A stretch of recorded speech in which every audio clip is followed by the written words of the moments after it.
cette journée. On a dit ce matin, répété même, que les enjeux ne sont pas les mêmes selon les territoires. Il y a des territoires en croissance avec un prix du foncier élevé, des territoires peu denses qui, eux, sont en déprise. La question, là, n'est pas le prix ou la rareté du foncier. Il s'agit plutôt de maintenir des populations et des activités. Quelle stratégie et quels outils, selon la typologie de ces territoires? C'est ce que nous allons voir avec Jean Carinti, qui est ici et qui est le cofondateur et le directeur d'un tiers-lieu dont le nom est l'Ermitage, c'est à Autrèche dans l'Oise, et Philippe Van Stenkist, directeur de l'EPFL de Haute-Savoie et directeur de la Foncière 74.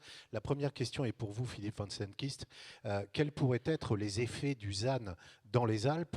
Je pose cette question parce qu'on a là un territoire en croissance démographique avec une tension sur les prix. Comment vous anticipez les effets de cette politique de réduction de l'artificialisation des sols? Juste pousser le micro, enfin le bouton vers le haut.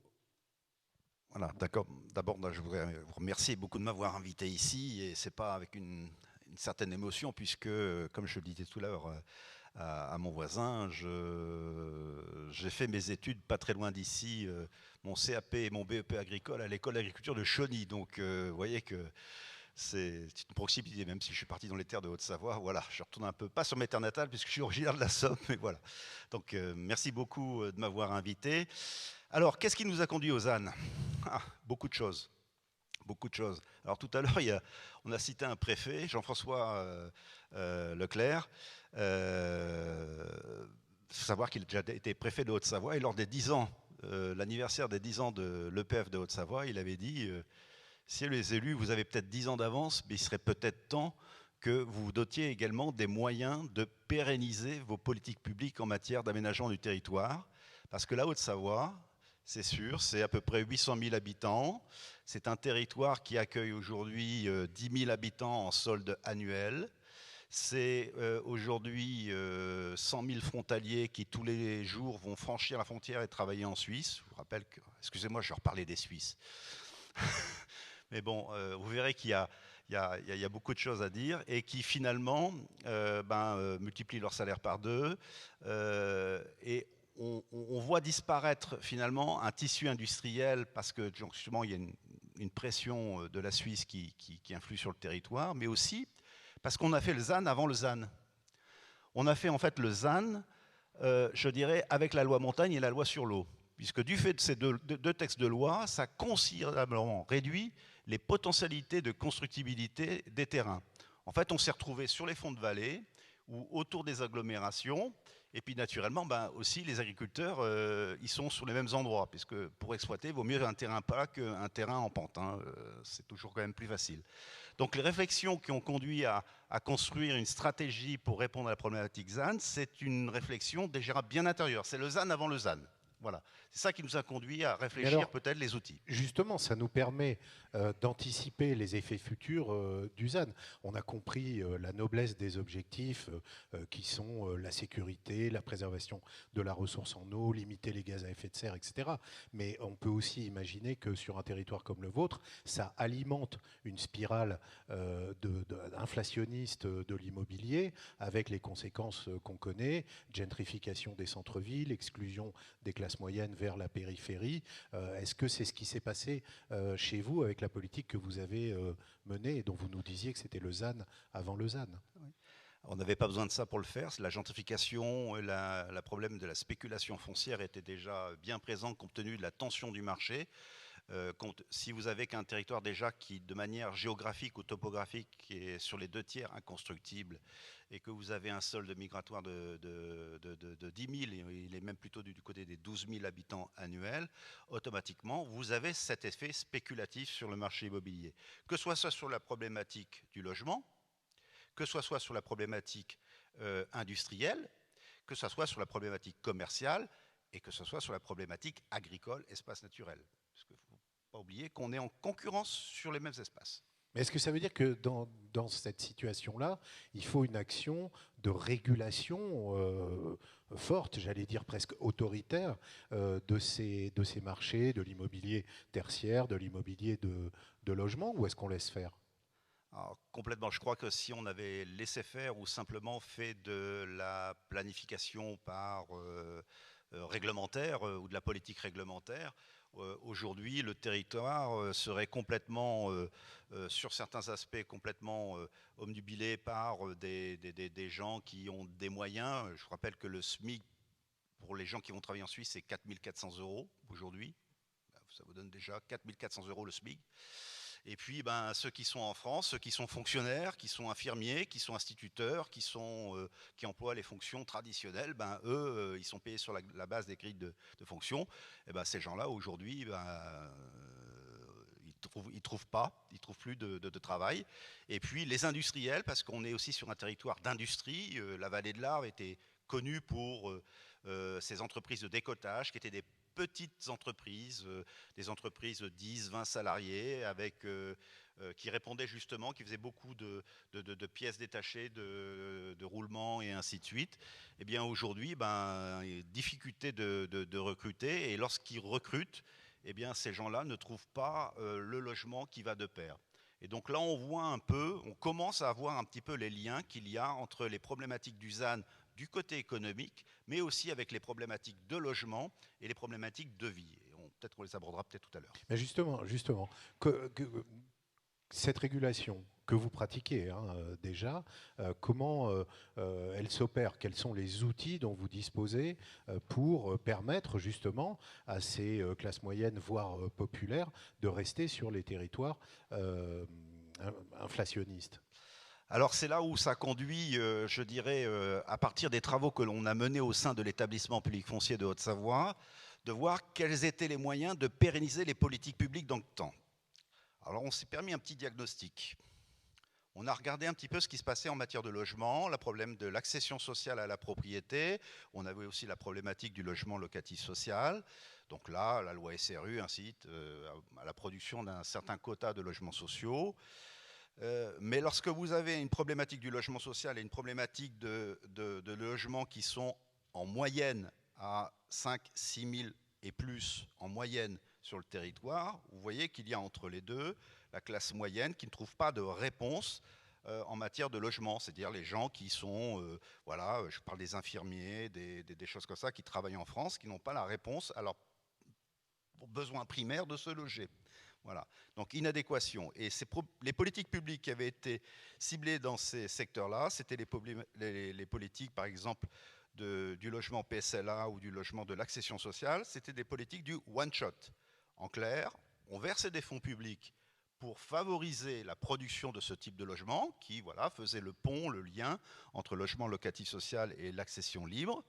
Mais à partir du moment où on avait un droit de propriété pleine et entier, ces personnes, naturellement, avaient une durée dans laquelle elles ne pouvaient pas faire tout ce qu'elles voulaient, mais le droit constitutionnel français étant ce qu'il est, au bout d'un certain temps, on retrouve la pleine jouissance de ce droit et on revendait ces biens avec de fortes plus-values.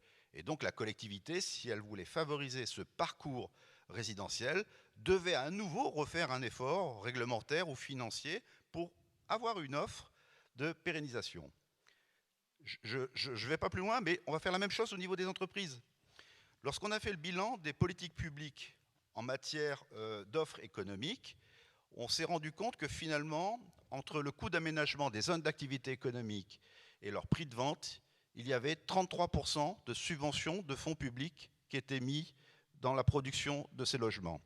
Et même chose, on revendait sur des droits pleins et entiers auprès des entreprises, et c'était très bien, elles étaient très contentes. Elles prenaient en général un petit peu plus, ce qui fait qu'on consommait un peu plus de terrain que ce qui était nécessaire, puisqu'on gelait avec des pelouses ou du parking entre ces espaces. Mais encore une fois, c'était de la politique du one-shot, du coup. On faisait un coup, mais au bout d'un certain temps, ces entrepreneurs, ces investisseurs, retrouvaient la pleine propriété ou la pleine liberté de jouir de leurs biens, et finalement, c'était perdu. Donc là, on s'est permis un petit peu, alors ça va peut-être pas plaire à certains, mais de regarder ce que faisaient nos voisins, nos amis suisses. Alors je précise, nos amis suisses genevois. Petite parenthèse, si vous voulez comprendre la Suisse, je vous invite à regarder, vous tapez sur YouTube ou sur une plateforme quelconque, Marie-Thérèse Porcher, géographie de la Suisse. Vous comprendrez tout à partir de là. Vous avez les Bourbis d'un côté, c'est les Suisses alémaniques, et puis vous avez les Suisses francophones. C'est complètement différent. Mais donc là, on a regardé du côté de Genève, le canton de Genève, qui est un État en tant que tel. Et finalement, Genève a une politique en matière de développement de zones d'activité qui est très forte. C'est un territoire qui est très attractif sur le plan de développement économique. Il y a beaucoup d'entreprises qui vont là-bas. Mais il faut savoir qu'à Genève, 80% du foncier est détenu par une fondation publique qui s'appelle la FTI, la Fondation des terres industriels de Genève. Et lorsqu'un entrepreneur ou un investisseur veut construire à Genève, il va voir cette fondation et dit « Bien sûr, vous êtes bienvenus, oui, oui, super, vous allez faire de l'emploi, vous allez faire de l'activité, mais vous allez faire à nos conditions. Vous allez d'abord partager des parkings en commun, en silo, vous allez avoir des services en commun, vous avez alors l'obligation d'avoir des transports publics pour que les gens viennent, et vous allez avoir une obligation de densité. Et on va vous donner des droits de superficie, ce qui est l'équivalent par rapport à la France des baux amphithéotiques. Vous avez un droit de jouissance du terrain dans une durée limitée. Et puis régulièrement, au vu de votre croissance, au vu de votre activité, on va se revoir. Si vous êtes trop petit, eh ben, on vous trouvera un autre terrain où on vous reprendra l'investissement que vous avez fait pour pouvoir continuer votre croissance sur une autre plateforme. Et si vous êtes trop grand, on vous reprend et on vous diminue de manière à ce qu'il n'y ait pas d'effet de rétention ou de laisser à l'abandon. Ça, c'est ce qui se passe en Suisse. Mais c'est que pour le volet économique. Et c'est là où le système est complètement hypocrite. Tout à l'heure, Philippe Alpi le disait tout à l'heure, c'est-à-dire qu'ils prennent l'économique, ce qu'ils rapportent, et puis ils laissent le problématique du logement, ils le reportent sur la France. Alors vous avez non pas réinventé le modèle, mais vous en êtes inspiré et vous l'avez adapté au logement notamment, mais pas seulement, mais puisqu'on parle du logement, restons là-dessus, avec ce principe du démembrement de propriété, puisque c'est de ça avec l'OFS et le BRS, voilà, tout à fait. Et par ailleurs, une structure ad hoc qui est la foncière 74. De quoi s'agit-il et pourquoi le démembrement de propriété ? Voilà, donc en fait, on a établi une foncière qui va raisonner de manière globale, que ce soit au niveau du logement, que ce soit au volet économique, que ce soit au volet commercial, que ce soit au volet espace naturel et agricole. Je considère que pour moi l'agriculture est une activité économique à part entière quand on voit les niveaux d'investissement des agriculteurs. Et de se dire finalement s'il doit y avoir une action publique, c'est-à-dire un fait et un choix de la collectivité, je rappelle que là la foncière n'est qu'un outil, ce n'est pas la foncière qui fait la politique, c'est la collectivité qui en est membre, qui l'émane, qui la soutient, et la foncière qui en est sa courroie de transmission. On va établir une stratégie, on va essayer de définir quels sont les enjeux, et par le biais du démembrement BRS pour le logement social, qui est donc le démembrement classique qui permet d'accéder à la propriété sans être propriétaire du terrain, avec les baux amphithéotiques et les baux à construction pour les zones d'activité économique, on va définir des plans de développement des entreprises. Et puis sur le volet commercial, par la détention des rez-de-chaussée commerciaux, où on va donc avoir une action de péréquation entre les différents types d'usages pour refaire venir les commerces en centre-ville et ne pas faire des effets de surenchère ou de concurrence qu'il y a entre ces différents usages. Pendant des décennies, on a aménagé les villes, les grandes villes, avec une logique de zoning. Ici de l'habitat, là de l'industrie, là du tertiaire, ailleurs du commercial. Et cette forme d'aménagement produit ce que nous savons, des villes qui sont parfois un peu moches et des déplacements de zone à zone qui génèrent notamment des gaz à effet de serre. Et vous dites que le démembrement de propriété, c'est un moyen de sortir du zoning. Quel est le lien entre zoning et démembrement de propriété ? Alors, complètement, puisqu'on va dissocier le sol de l'usage qui va en être fait par le biais des baux amphithéotiques ou des baux à construction ou d'autres types de baux de démembrement, puisque le bail commercial peut être considéré en quelque sorte comme une sorte de démembrement en fait entre les murs et le fond. Mais lorsqu'on va, si vous voulez, pour comprendre un petit peu le dézoning ou la lecture transversale qu'on essaye d'avoir, c'est de dire finalement, si on prend la problématique de l'approche du développement économique, de se dire s'il y a développement économique, il y a aussi logement, il y a aussi commerce, et de se dire, ben, si on fait du développement économique, mettons en lien toutes les liens, l'analyse systémique, voilà, l'analyse systémique qu'il doit y avoir. Donc avoir une lecture complètement horizontale de la problématique du foncier. Et c'est ça qui fait un petit peu la spécificité de la foncière 74, c'est qu'on va faire une lecture horizontale. C'est-à-dire qu'à chaque fois que l'on va avoir une approche logement, économique, commercial, c'est de les mettre en interconnexion entre les 3 ou les 4 usages que l'on va faire. Alors justement, parce que là, on était à l'échelle théorique, conceptuelle. Après, il y a le réel. Est-ce que vous pouvez nous parler d'une opération qui serait à l'image de ce que vous avez dit, où on mixerait du logement, de l'industriel, du commerce peut-être ? On en a plusieurs. Il y a une très grosse opération que l'on mène sur l'Étoile Garden-Masse, qui est donc une opération sur une 40aine d'hectares, où il y a 900 logements qui vont être créés et puis 8000 m² de rez-de-chaussée commerciaux. Dans le cadre de cette opération, à titre d'exemple, nous avons donc les 300 logements BRS qui vont être faits, puisqu'on va faire un tiers de logements libres, un tiers de logements abordables et un tiers de logements locatifs social. Il ne faut pas oublier le logement locatif social. La Haute-Savoie, on n'est pas comme à Soissons, mais on est plutôt entre 10 et 20%, alors qu'il y a plutôt de la demande. Il ne faut pas oublier qu'il y a aussi des délaissés sur notre territoire et on a une responsabilité vis-à-vis d'eux. Donc un tiers, un tiers, un tiers. Et puis les rez-de-chaussée commerciaux, le choix qui a été fait par la collectivité, c'est la foncière qui va les acheter à terme et qui va, je dirais, en fonction de la nature des usages et des besoins que l'on va analyser avec la population et le territoire, définir les catégories de commerce ou d'activité, puisqu'il y aura commerce et activité, et on va faire des loyers qui seront en proportion de la nature de l'activité. En clair, si on a une banque, une agence immobilière ou quelque chose comme ça, elle aura le loyer premium, le loyer le plus fort. Et si on a une activité épicerie sociale ou de service qui est en général des services à beaucoup moins de rentabilité, elle aura un loyer beaucoup plus faible. Et donc c'est la foncière qui va faire la péréquation entre les usages et on n'aura pas d'effet de concurrence. Et en plus, comme dans une ZAC avec un effet progressif, quand on fait 900 logements d'un coup, on ne les fait pas comme ça du jour au lendemain, on va mettre aussi des loyers qui vont être en progression en fonction de la nature de l'activité, de manière à ce que ceux qui se lanceraient sur une activité commerciale ne soient pas étranglés de but en blanc. Alors on était avec vous sur des territoires densément peuplés, en croissance démographique et en croissance économique. On va aller avec Jean Carinti sur des territoires inverses, territoires ruraux en l'occurrence, où vous avez créé un tiers-lieu qui s'appelle l'Ermitage. Ça a été fondé en 2015 sur le site d'un ancien domaine bourgeois, disons, qui était au fil des ans devenu un centre d'accueil médico-social. Alors ce terme tiers-lieu, il est devenu un peu fourre-tout d'une certaine manière. En tout cas, on ne sait plus exactement ce que c'est. Le vôtre n'a rien à voir avec un open space dans lequel on aurait des nomades qui viendraient faire un peu d'Internet. Qu'est-ce que c'est exactement que cet ermitage qui est un truc tout à fait particulier?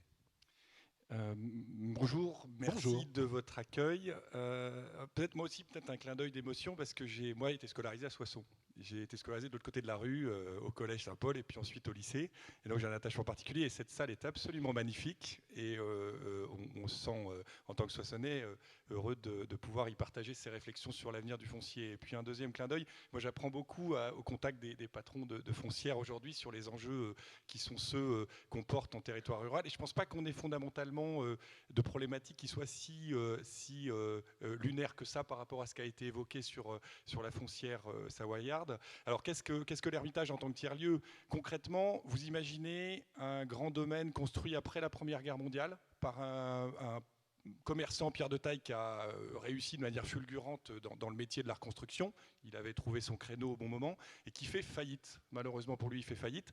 Cette maison qui fait quand même 30 hectares de surface au sol, elle est prise ensuite par des gens malades. Après, 30 hectares, c'est le domaine, pas la maison. Oui, oui, c'est une formule de dire que c'est une maison. C'est-à-dire qu'il y a un domaine de 30 hectares qui voilà, on a une image. On est au carrefour de 3 hameaux. Autrèche, petit village à la frontière de l'Aisne et de l'Oise, dans l'Oise pour des raisons historiques, mais plutôt culturellement dans l'Aisne, est constituée de 3 hameaux. L'Ermitage est au cœur de ces 3 hameaux du point de vue topographique, mais elle est à l'écart. Et cette maison, elle a été prise par des gens qui avaient une maladie assez difficile après-guerre, qui était la lèpre, pour en faire leur propre maison médicale. Donc on transforme un foncier bourgeois ou un foncier de rapport, comme on dit, en foncier médico-social. Je crois que ce n'est pas le cas uniquement de l'Ermitage en après-guerre en France, puisqu'il y en a à peu près 30 000 en France, des fonciers comme ça. Ouais. Et c'était souvent des options pour les collectivités pour faire des colonies de vacances. Voilà, l'Ermitage a trouvé acquéreur en la personne de ces malades, tout simplement parce que personne d'autre n'en voulait. C'est une maison qui a peu de terres agricoles, qui a des bois. On voit un peu sur la photo l'Ermitage. En fait, c'est tout cette enclume avec la forêt. Oui, c'est un château avec un parc, quoi. Tout à fait, tout à fait. Dans un petit village qui avait plus de château puisqu'il n'avait pas été reconstruit après la Première Guerre mondiale. Donc il y a une problématique culturelle de l'Ermitage qui est finalement d'être devenu médico-social et aussi une histoire complètement aux antipodes, c'est le cas de le dire, de l'intérêt local, puisque les malades ont fondé en 1960.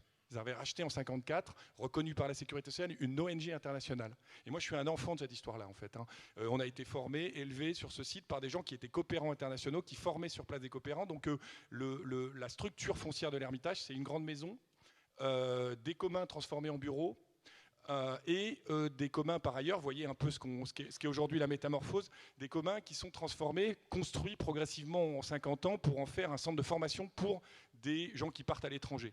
Moi, j'ai été à la communale, comme on dit, donc j'étais au village avec mes frères et sœurs et les copains qui vivaient sur place, donc j'étais très intégré dans le village.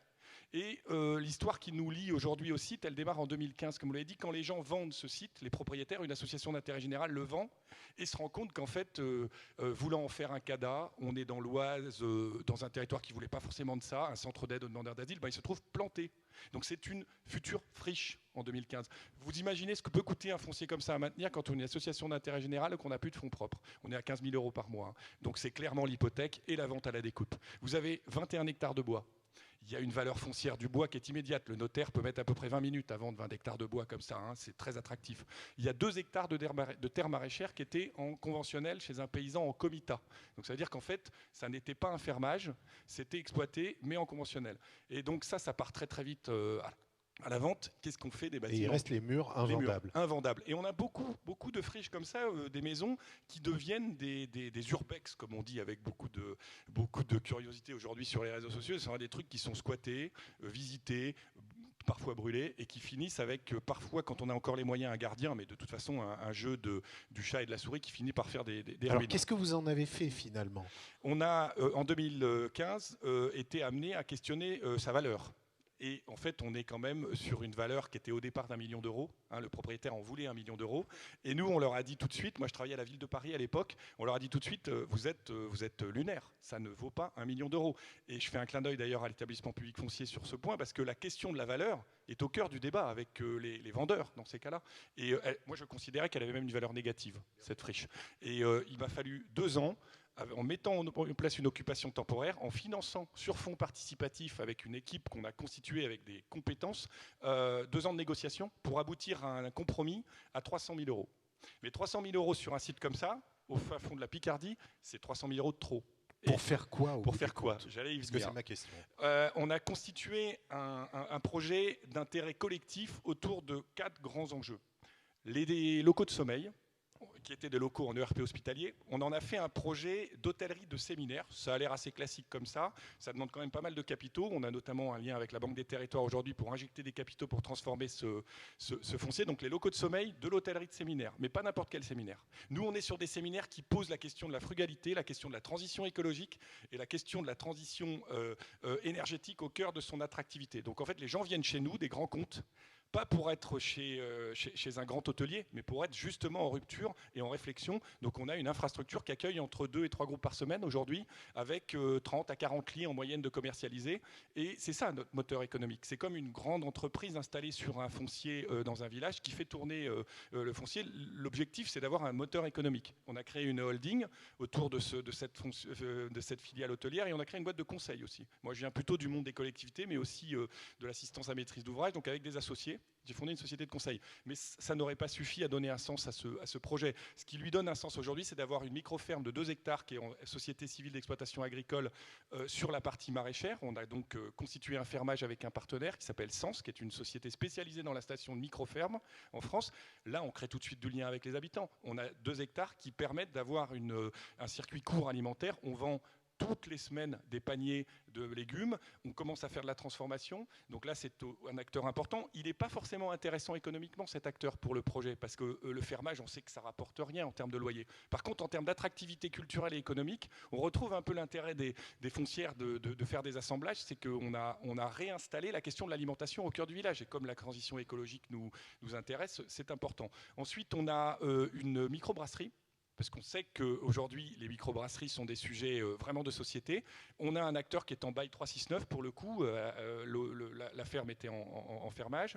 On a également une société qui fait de l'aquaponie, et je fais un clin d'œil dans la salle à Guillaume Bourgeois, qui est maire de sa commune, je ne sais pas où il est parce que je l'ai aperçu, voilà Guillaume. Et Guillaume, c'est un de nos associés, il a une société d'aquaponie, il fabrique des systèmes aquaponiques, il les vend, il les assemble dans un petit local artisanal, et lui, son intérêt, je parle un peu à sa place là, c'est d'avoir un foncier qui n'est pas très cher, avec une équipe et un projet coopératif. Donc on a de l'artisanat, de l'hôtellerie, de l'agriculture, et on a aussi des activités d'intérêt général et d'intérêt collectif, puisqu'on a ouvert le premier café au village depuis 30 ans avec une licence 4, et je remercie d'ailleurs l'agenda rural de nous avoir permis de ne pas payer la licence.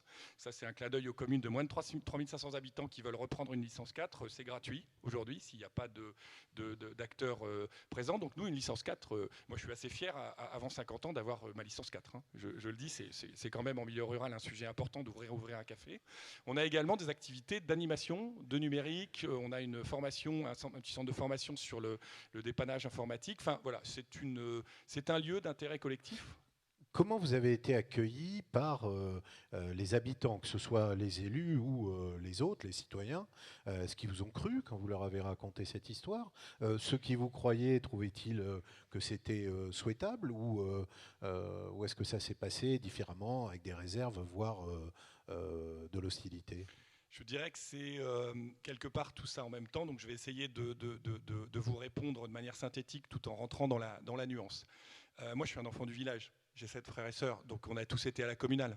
Donc on connaît tous les gens du village, ils respectent ce qu'était l'histoire de l'Ermitage. Par contre, ils ne voulaient pas de cendres d'autres demandeurs d'asile, et on peut entendre leur souhait de ne pas vouloir ce type d'équipement chez eux.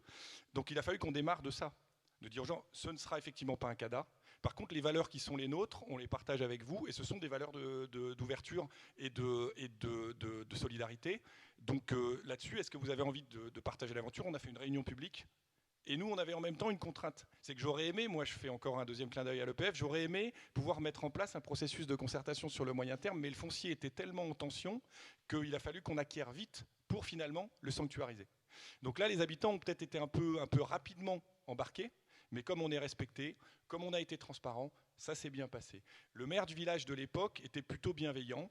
Par contre, si j'étais venu le voir avec un modèle EPF en lui disant « écoute, tu rachètes et nous, on te garantit un projet d'exploitation », je vous dirai après le modèle économique, et ça aurait été une bonne affaire pour lui, il n'aurait jamais pu convaincre. Donc cette culture de la prise de foncier atypique, de foncier en métamorphose, il faut aussi faire de la pédagogie aujourd'hui auprès des élus. On a, nous, des échanges avec les associations d'élus sur le fait que ce soit des enjeux importants, parce que derrière, le sujet, c'est l'avenir. On parle de ZAN, mais c'est l'avenir de l'attractivité du village. Et notamment, les réserves foncières, elles sont peut-être là aujourd'hui. Et nous, on a donc discuté. Moi, j'ai vraiment fait beaucoup de pédagogie. On n'a jamais eu de rejet massif. Et je vous fais un clin d'œil, on a 20 hectares de bois. 21 hectares pour être plus exact. Là où il faut connaître un peu le monde rural, c'est que moi j'aurais pu, avec les copains participants à l'aventure un peu urbain, un peu primaire sur la chasse, dire non, on sanctuarise, on ne signe pas de bail de chasse. On a fait tout le contraire. On a commencé par un bail de chasse, à vocation de partage, parce que la forêt est un espace où il y a beaucoup de passages. Et en fait, les habitants du village, c'est là que se situe leur intérêt, que ce soit les chasseurs, pour ce qui concerne leur rôle dans l'avenir de la ruralité, mais aussi les promeneurs, les randonneurs, les gens qui cherchent les champignons. Donc en fait, ça a été notre cheval de Troie, entre guillemets, pour être accueillis, respectés. Aujourd'hui, on a monté un projet assez original en France pour un forestier privé qui s'appelle un commun d'usage. Il ne s'agit pas de nationaliser le foncier privé, hein. Il s'agit de rendre le foncier commun, conscient collectivement de son intérêt. Moi, les gens qui sont dans la forêt aujourd'hui, ils sont très attachés à l'Ermitage et ça devient leur lieu, en fait. Vous êtes avec nous parce que ce projet a été jugé innovant par les organisateurs. Les innovations, ça n'a d'intérêt que si ça peut être généralisé. Est-ce que le modèle est réplicable ou est-ce que c'est une espèce de miracle local ? Le modèle est forcément réplicable.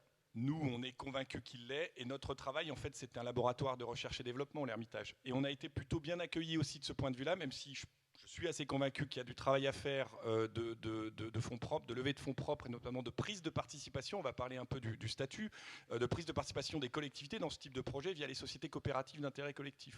Donc on est aujourd'hui... Si je devais donner un exemple, imaginez un vieux bus rouillé qui a servi de transport en commun il y a 50 ans ou 60 ans dans votre village, et puis des jeunes qui sont un peu mécanos, un peu designers, surtout des brouillards, à qui le propriétaire dit bah, allez-y. Et aujourd'hui, l'enjeu aussi, c'est de permettre à ces lieux, en tant que laboratoire R&D, de se développer à l'échelle. On travaille notamment avec une association nationale qui s'appelle France Tiers-Lieux, qui fait un gros boulot sur les tiers-lieux. Il y en aura quand même 4000 en France. Hein. Et moi, je suis convaincu qu'il faut un tiers-lieu par village à terme, et que ce sera ce lieu dans lequel se construira la transition, et notamment l'acceptabilité de tous les changements qui vont venir. Donc, pour vous répondre très, très rapidement... L'Ermitage est bien entendu réplicable, et là nous on a des partenaires, on travaille notamment avec l'EPF sur le fait de pouvoir rendre ces termes de tiers-lieux moins abscons, et on a notamment des partenaires via la société de conseil avec laquelle on est engagé, qui s'appelle Ermitage Impact et Transition. Nous, quand un maire a besoin de réfléchir à l'avenir d'un foncier, avec l'EPF on peut travailler ensemble avec la Banque des Territoires sur le fait de designer l'avenir, et notamment il y a des foncières aussi qui viennent aujourd'hui. Il y en a 2 ou 3 qui sont très spécialisées en France sur les tiers-lieux, la foncière de Belleville, la foncière Commune Mesure ou d'autres, Village Vivant notamment. Je crois que le fait que des foncières commencent à réfléchir sur ce type de lieu en ruralité est un enjeu significatif. Donc oui, c'est réplicable. Nous, dans l'Oise, on a déjà des clients qui sont en train de travailler sur des gros fonciers structurants. On parlait de ferme ce matin. Une ferme, un ancien corps de ferme dans un cœur de village, c'est un cas d'école extraordinaire pour devenir un outil de l'attractivité du village de demain, et notamment en y mettant un peu de service aux habitants, un peu d'entrepreneuriat artisanal. Il y a toujours un peu de foncier autour. Donc avec 1 hectare, on fait une micro-ferme maraîchère. Aujourd'hui, elle ne sera pas forcément rentable et elle ne sera pas la start-up de demain. Mais avoir une ferme maraîchère d'1 hectare 2, d'1 hectare 3 qui est accompagnée, avec des habitants qui viennent chercher leurs légumes, où il y a la soupe l'hiver qui est fabriquée dans le petit laboratoire. Enfin, pour moi, c'est l'avenir du village, quoi. Dernière question avant de donner la parole à la salle, c'est celle du modèle. Modèle juridique et modèle économique. Est-ce que c'est public? Est-ce que c'est privé? Est-ce que c'est associatif? L'associatif reste du privé, hein, mais ce n'est pas tout à fait le même objet qu'une société purement capitaliste. Est-ce que vous vous autofinancez? Est-ce que c'est un business? Ou est-ce qu'il faut réinjecter des fonds pour maintenir la boutique à flot?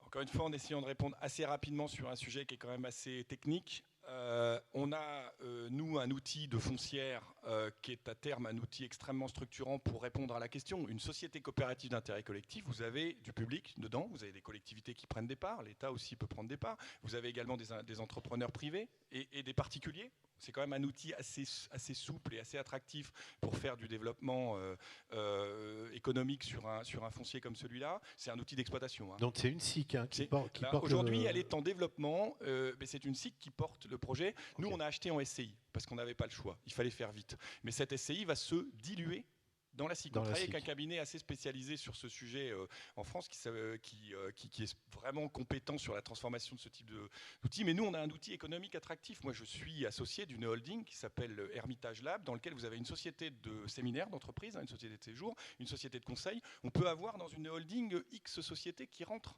À côté, on a une association d'intérêt général qui est sociétaire de la SIC et qui s'appelle Hermitage Expérimentation, qui fait de l'intérêt général. Elle est d'intérêt général, elle a la déduction fiscale. Vous avez Végétaux, la société de Guillaume, qui fait, elle, de l'artisanat. Vous avez une petite société de menuiserie. Vous avez une société agricole.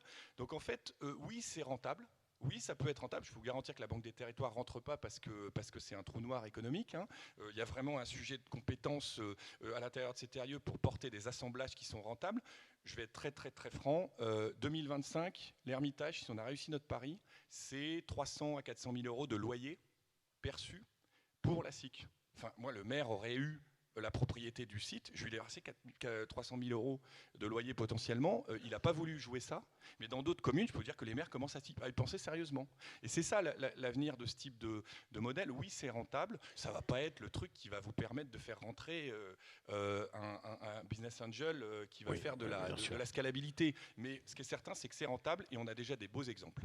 Et là, je veux dire, en milieu rural, moi je suis assez convaincu que c'est un des leviers qui permettra de rendre la ruralité moins conflictuelle avec l'urbanité. On est des gens qui sommes dans la synthèse, en fait. On parlait avec monsieur le maire de Soissons, cette complexité du conflit rural-urbain, ça va tous nous mettre en grande difficulté politique, hein, cette opposition. Et moi, c'est pour ça que je tiens beaucoup à ce que la question de l'avenir du territoire à travers ce lieu soit posée. L'Ermitage, c'est un lieu de synthèse, mais c'est un lieu rentable. On nous a dit, ouais, vous vivez de subventions. Non, aujourd'hui, on vit de ce qu'on lève comme fonds propres, de ce qu'on gagne comme argent, et en même temps, on a besoin des collectivités. Nous, on travaille avec notre PCI, on travaille avec, bien entendu, notre maire et d'autres acteurs locaux. Donc c'est un outil un peu innovant de ce point de vue-là. Avez-vous des questions, des observations, des objections sur ce qui vient d'être dit à l'instant?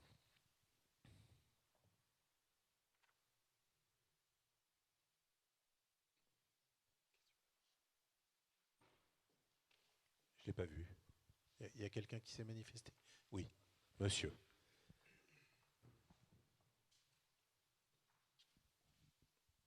Bonjour, monsieur. Bonjour, Vincent Samin, Chambre de commerce et industrie de l'Oise. Bonjour. À nouveau.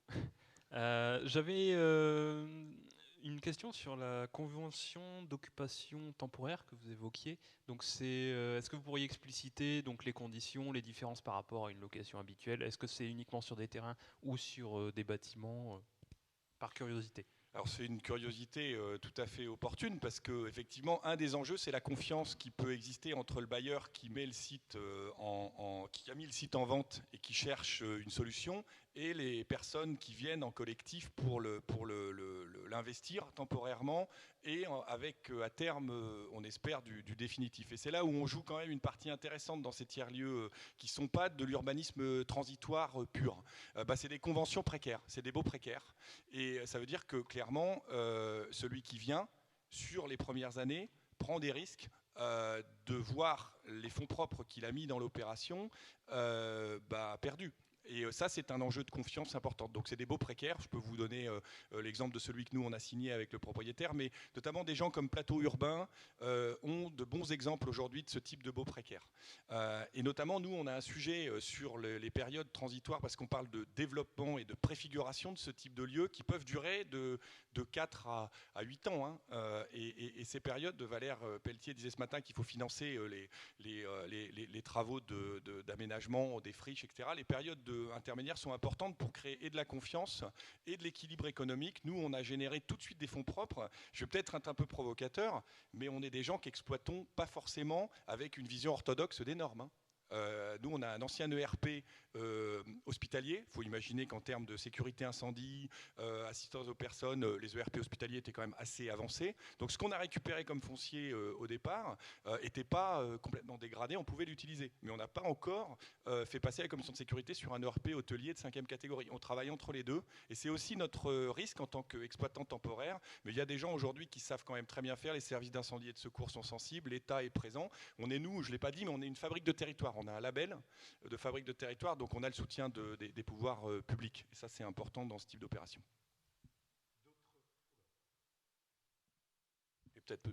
Mauvais réflexe. D'autres questions, objections, contributions, bien sûr.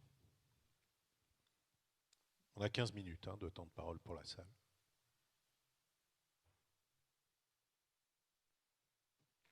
Monsieur le directeur de l'EPF-LO, vous voulez un micro? Pas de micro dans la salle? Si, on va vous en amener un.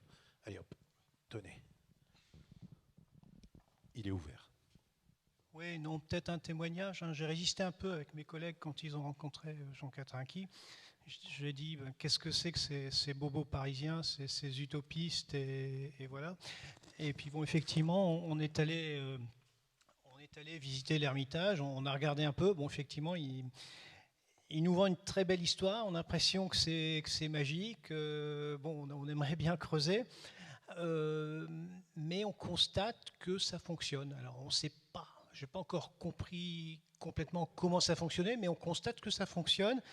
Et on se dit, ben, si ça fonctionne, c'est peut-être un peu intéressant de creuser un peu plus. Parce que dans l'Oise et dans l'Aisne, on a plein de bâtiments comme ça. On a un domaine des Trois Châteaux à côté de Chantilly, qui appartient à la ville de Paris aussi. Et bon, on est en train de dire à la ville de Paris que ça vaut peut-être pas grand-chose, parce que bon, effectivement, le maire a eu la bonne idée de nous mettre tout ça en zone d'équipement, donc ça vaut peut-être pas grand-chose. Mais qu'est-ce qu'on peut en faire? On trouvera jamais un bailleur social qui va aller là-dessus. On n'a pas d'opérateur pour habiter.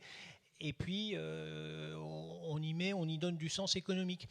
On a acheté pour la communauté de communes de la Picardie verte une magnifique ferme, l'écomusée d'Étaux-Ménil, bon, avec un espace muséographique qui est plus du tout à la hauteur, qui est porté par une association assez dynamique, une envie de faire, un mode de développement.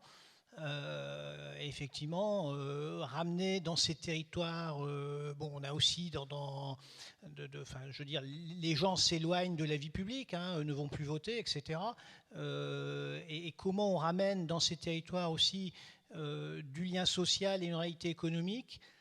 Il y a quelque chose qui nous intéresse là-dessus. Donc pour l'instant, on a quelques collaborations, on a 2-3 dossiers avec l'Ermitage, où en fait ils interviennent en cofinancement d'études sur des sites qu'on achètera peut-être ou pas, sachant que, bon, ton discours a été très très optimiste. Enfin, la difficulté là-dessus, c'est que, bon, effectivement, il y a un modèle économique qui peut tourner. Bon, sur l'Ermitage, bon, effectivement, il y a la question de la personnalité d'un monteur d'opération qui est très motivé, qui voilà. Donc, bon, je me suis dit, bon, effectivement, on peut trouver, il y a plein de jeunes qu'on peut motiver, qui ont envie de faire, et je te laisserai répondre là-dessus. Mais voilà, bon, il y a quand même, il y a quand même une question de personnes pour faire tourner ces affaires-là. Mais ça nous semble intéressant. On a monté un café solidaire aussi dans une petite commune du Valois. On a remis le café, c'était un ancien presbytère. Bon, on a tout fait autour de ce dossier-là. On a rêvé de monter du gîte, de l'hôtellerie, et puis bon, ça s'est terminé comme ça. Finalement, ça fonctionne. Il y a aussi des habitants qui sont capables de se structurer entre eux, etc. Alors après, ça peut inquiéter, et c'est la première question que je t'avais posée. Je dis, les élus, comment ça se passe? Parce que vous allez prendre la mairie, c'est un contre-pouvoir, comment ça va être perçu? Bon, voilà. Donc on trouvait que c'était intéressant de vous présenter ça aujourd'hui. Je suis encore interrogatif, mais on constate qu'il y a quand même des choses qui marchent, et si ça marche, ça vaut peut-être le coup d'avancer là-dessus. Enfin, c'était juste un témoignage, mais bon. Merci, monsieur le directeur, de ce témoignage. Une autre demande de parole. Vous m'avez indiqué quelqu'un, madame? Où est-ce? Alors, on va prendre celui de monsieur Descottes. Et je ne sais pas où est la personne qui... Ah oui, là-bas, dans l'ombre. Ok, tout en haut. Ne vous blessez pas, madame, en montant là-haut. Pas de précipitation. D'ailleurs, monsieur fait le déplacement. Il est galant. Bravo. Bonjour, monsieur. Merci, bonjour. Damien Descoings, région Hauts-de-France. J'ai le privilège de connaître à titre personnel et professionnel l'histoire de l'Ermitage. Elle est assez exceptionnelle. C'est à la fois un atout et un inconvénient dans une logique territoriale, c'est-à-dire que c'est un atout exceptionnel et vous êtes en train de le transformer, et là je vous tire mon chapeau. Mais dans une logique territoriale, je me dis, il y a d'autres sites qui n'ont peut-être pas une histoire aussi exceptionnelle, mais qui ont aussi des opportunités, des possibilités. Et est-ce que vous avez déjà été sollicité pour coacher ou accompagner? Parce que c'est une histoire, comme vous l'avez très bien dit, c'est une histoire d'hommes. Enfin, franchement, le groupe d'hommes et de femmes qu'il y a autour de l'Ermitage, il est très, très... voilà, il n'y a pas de commune mesure. Et donc, est-ce que vous arriveriez à coacher et accompagner d'autres sites à d'autres endroits? Et quand vous essaimez comme ça, est-ce que vous allez loin ou est-ce que c'est en proximité? Voilà. Est-ce que l'alchimie est reproductible? C'est ça la question de monsieur. Merci de l'avoir posée. Alors effectivement, le sujet pour nous, il est d'autant plus essentiel qu'on ne peut pas, dès le départ de la fondation de l'Ermitage, on ne peut pas se contenter de cette histoire collective exceptionnelle exclusive. Donc c'est pour ça qu'on a choisi d'être labellisé Fabrique de territoire, qui est un label de l'Agence nationale de cohésion des territoires qui permet aux tiers-lieux d'être des lieux de ressources. Et là, nous, on a même fondé récemment, avec d'autres acteurs ayant des lieux portant une histoire importante, ce qu'on appelle une société coopérative d'intérêt collectif qui s'appelle Ambition Transition. Et là, on est avec la machinerie d'Amiens, qui porte un enjeu assez fort autour de ce qui est l'avenir de l'industrie. Avec la Maison de l'économie solidaire du Pays de Bray. Alors quand on dit qu'on a une histoire forte et une culture forte, il faut rencontrer Rachid Cherfaoui de la Messe. C'est impressionnant aussi. Il a notamment travaillé pas mal avec le PTCE à Lys, à Soissons. Il a beaucoup accompagné les PTCE. Lui-même a fondé un PTCE assez ambitieux, Pôle territorial coopération économique. Puis il y a également la Ligue de l'enseignement de l'Oise, qui est un mouvement d'éducation populaire avec lequel on travaille sur les enjeux de mobilisation. Et là, Ambition Transition accueille d'autres acteurs. Donc oui, en fait, on compagnonne. Et il y a également un réseau de tiers-lieux avec lequel on est assez engagé à Lille, qui s'appelle la Compagnie des tiers-lieux. Et je crois qu'aujourd'hui, effectivement, notre histoire, elle peut être à double tranchant parce qu'on peut dire, de toute façon, ça marche que parce qu'il y a cette histoire de casting. Mais une mise en récit, surtout dans les périodes difficiles dans lesquelles on est, où on ne sait pas fondamentalement ce qui lie les gens, regarder le récit collectif, même à court terme, c'est en soi, c'est un peu ce coaching-là qu'on mène, c'est en soi construire un sens. Et nous, la mise en récit, elle a été importante. Et on partage avec Rachid et avec les autres membres d'Ambition Transition l'idée que la mise en récit, c'est le premier acte collectif qui permet de se projeter dans quelque chose de résistant, en fait, de résilient. Et je compléterai le propos par rapport à la question sur où est-ce qu'on intervient. Ben, en fait, une de mes associées, qui est aussi une des personnalités fortes de l'histoire, qui s'appelle Latifa Danfaka, je pense qu'il va nous rejoindre dans l'après-midi pour participer, écouter et partager l'expérience. Elle est gérante de la société Hermitage Impact et Transition, et Latifa, elle peut intervenir jusqu'à l'autre bout de la France. On a des gens, notamment un truc qui s'appelle les Minimes à Grenoble, où on a pas mal bossé ensemble. On a une quinzaine de lieux accompagnés aujourd'hui, on en a parlé un peu, on collabore avec l'EPF, dans l'Oise, dans l'Aisne, mais aussi beaucoup plus loin. Et moi, je suis assez convaincu que en fait, on est un exemple. Vous regardez sur France Tiers-Lieux, des lieux comme l'Hermitage, je pense à un dans les Vosges qui s'appelle la Vigotte, des lieux comme l'Hermitage, il y en a déjà une vingtaine, une trentaine. Et oui, il y a une histoire à chaque fois. Pour faire un clin d'œil à monsieur le directeur, parce que là-dessus, on se marre bien quand on en parle. Regardez tous les jeunes qui, dans les grandes écoles, ne vont pas au forum quand vous avez des forums de l'emploi avec des grands comptes traditionnels qui sont un peu épinglés sur l'impact carbone. Regardez où ils vont. Quand on regarde ce qu'on a comme proposition de césure en tiers-lieu, année de césure, donc des gens qui sont au milieu de leurs études et qui sont dans la croisée des chemins, des jeunes qui sont, par exemple, nous on a l'UTC pas très loin, c'est une école qui est très culture minérale, industrielle, aujourd'hui ils veulent aller vers le vivant, un truc comme ça pour aller s'éclater professionnellement et trouver du sens à sa vie, c'est inespéré. Donc moi je suis convaincu que les jeunes hussards de la transition, on les trouvera dans ces lieux-là. Et donc il faut investir dans ces lieux aujourd'hui pour avoir l'attractivité professionnelle dont on aura besoin.